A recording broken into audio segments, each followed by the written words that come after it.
Jim Shooter, comic book icon, passes away at age 73.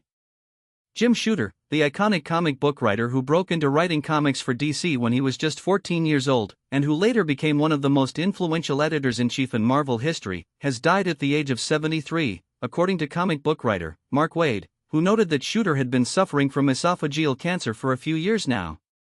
Famously, it was literally the first legend I did as part of Comic Book Legends Revealed. Shooter started writing for DC when he was just 14 years old. As a big comic book fan, he understood that the Marvel comics of 1964-65 were a good deal sharper than most DC books of the era, so Shooter's idea was to pitch DC on stories that were more like Marvel ones. Really thoughtful idea, right? He also actively looked for a comic book that he felt had the biggest problems with its story, and pitched that title, which was Adventure Comics, starring the Legion of Superheroes.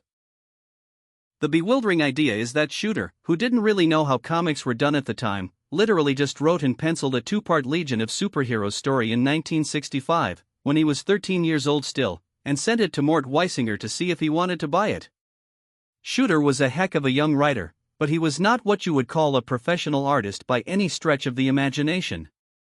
However, shockingly enough, not only did Weisinger buy the two-parter in early 1966, he even decided to tell artists Sheldon Moldoff and Kurt Swan, who drew the first part and second part, respectively, to use the pages by Shooter as the layouts for the issue.